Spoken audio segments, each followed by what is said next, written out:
विमल बहुत परेशान था। उसे समझ में नहीं आ रहा था कि वो इस परिस्थिति से कैसे निपटे। वो अपनी माँ को बहुत चाहता था, किंतु उसकी पत्नी और बच्चे उसकी माँ से बहुत दूर भागते थे, क्योंकि उसकी माँ की एक आँख नहीं थी। साथ ही उसकी कमर भी 90 अंश पर झुकी थी। वैसे वो अपना काम सब खुद ही कर लेती थी, किंतु फिर भी वो उसकी पत्नी और बच्चों के लिए हमेशा खटकती है। दादी, आप ऊपर के कमरे में जाओ, मेरे दोस्त आ रहे हैं। विमल के बेटे अखिल ने बड़े बेरुखी से कहा। पर बेटा, मैं तो यहाँ बहुत दूर बैठी हूँ। विमल की माँ ने बहुत प्यार से कहा। नहीं, आप उनके सामने मत रहो, वो मुझे चिढ़ाते हैं। अखिल ने जोर से डांटते हुए कहा। क्या हुआ अखिल, क्यों चिल्ला रहे हो? विमल की पत्नी कामनी ने किचन से ही आवाज़ लगाई। देखो ना माँ, ये दादी यहीं ड्राइंग रूम में बैठी है और मेरे दोस्त आ रहे हैं, अखिल ने शिकायत भरे लहजे में कहा। माँ जी, आप ऊपर चली जाओ, क्यों हम लोगों को लजवाती हो? कामनी ने बेटे का पक्ष लेते हुए कहा। बेचारी सरस्वती चुपचाप उठकर जीने के सहारे ऊपर जाने लगी।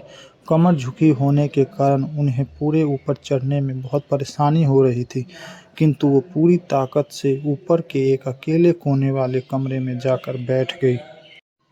विमल बाजू के कमरे से सब सुन रहा था। उसे कष्ट हो रहा था कि उसकी माँ को अपमानित होना पड़ रहा है, किंतु वो असहाय था।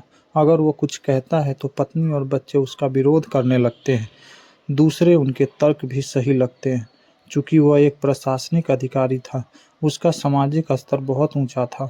उसकी ससुराल भी एक उच्च घराने में थी, अतः वह चुपचाप इस तरह हर दिन अपनी माँ को अपमानित होते देखता रहता था। रात को विमल की पत्नी ने कहा, देखो जी, अब कुछ करो। कल कलेक्टर साहब की पत्नी आई थी। माँ जी अपनी देसी धुन धारा में उनसे मिली। मुझे बहुत शर्म आ रही थी बताते हुए कि ये मेरी सास है। मैंने कह दिया कि दूर के रिश्तेदार है, इलाज कराने आई है। विमल को रोना आ गया, किंतु फिर भी वह चुप रहा। उसे समझ में नहीं आ रहा था कि वो क्या करे। अपने बेटे की मनःस्थिति को सरस्वती अच्छी तरह से जानती थी और बेटे को कोई कष्ट न हो इसलिए वो हर बात को चुपचाप सह लेती थी। विमल बहुत उदास रहने लगा। एक तरफ परिवार और सामाजिक स्तर पर जीने की प्रतिबद्धता थी, तो दूसरी ओर माँ। आखिर माँ से अपने बेटे की यह हालत देखी नहीं गई। एक दिन उसने अपने बेटे से कहा, विमल, बहुत दिन हो गए हैं, मैं अपने गांव जाना चाहती हूँ, मुझे वहां पहुंचा दो। मेरा यहाँ मन नहीं लग रहा। किंतु माँ, वहाँ तो कोई नहीं है, तुम्हारी देखभाल कौन करेगा? विमल ने आश्चर्य से पूछा। अरे, सब गांव वाले तो हैं, और वो तुम्हारे मामा जी तो उसी गांव में रहते हैं, और फिर हम सारी व्यवस्थाएं कर आएंगे ना। कामनी को तो जैसे मन की मुराद मिल गई हो। हाँ बेटा, बहू सही कह रही है, सरस्वती ने लंबी सांस लेते हुए कहा। विमल जानता था कि गांव में मां की देखभाल करने वाला कोई नहीं है, लेकिन अपनी पत्नी के जिद के कारण वो अपनी मां को गांव छोड़ने पर विवश हो गया। मां को गांव छोड़कर आते वक्त उसे रोना आ रहा था तथा अपनी बेबसी पर गुस्सा भी आ रहा था, किंतु परिवार, पत्नी और समाज ने उसके इन मनोभावों को दबा दिया और वह सुकून सा महसूस करने लगा। कुछ दिनों के बाद उसके चाचा, जो अमेरिका में रहते थे, आने वाले थे। जब विमल बहुत छोटा था, उसके पिता जीवित थे, तब वो भारत आए थे, और उसके बाद वो अब भारत आने वाले थे। पूरा परिवार और आस पड़ोस बहुत उत्साहित था। अमेरिका से विमल के डॉक्टर चाचा आ रहे थे। डॉक्टर रमेश ने जैसे ही घर में कदम रखा, सबने मिलकर बहुत उत्साह से उनका स्वागत किया। क्यों विमल, भाभी नहीं दिख रही, कहाँ है? डॉक्टर रमेश ने उत्साहपूर्वक पूछा। जी, वो गांव में रहती है, यहाँ उनका मन नहीं लगा, कामनी ने सपाट लहजे में उत्तर दिया। डॉक्टर रमेश ने विमल की ओर देखा तो विमल ने अपनी आंखें झुका ली। डॉक्टर रमेश सब समझ गए। बोले, कल हम भाभी से मिलने गांव चलेंगे सब लोग। दूसरे दिन सभी लोग गांव के घर में पहुंचे। देखा कि सरस्वती को बहुत तेज बुखार है और वो पलंग पर असहाय पड़ी है। डॉक्टर रमेश दौड़कर सरस्वती के पास गए, उनके पैर छूकर रोने लगे। सरस्वती की ये हालत उनकी कल्पना से परे थी। वाह बेटा विमल, तूने तो नाम उजागर कर दिया। अपनी माँ की ये हालत देखकर तुझे तो शर्म भी नहीं आ रही होगी, डॉक्टर रमेश ने विमल को लगभग डांटते हुए कहा।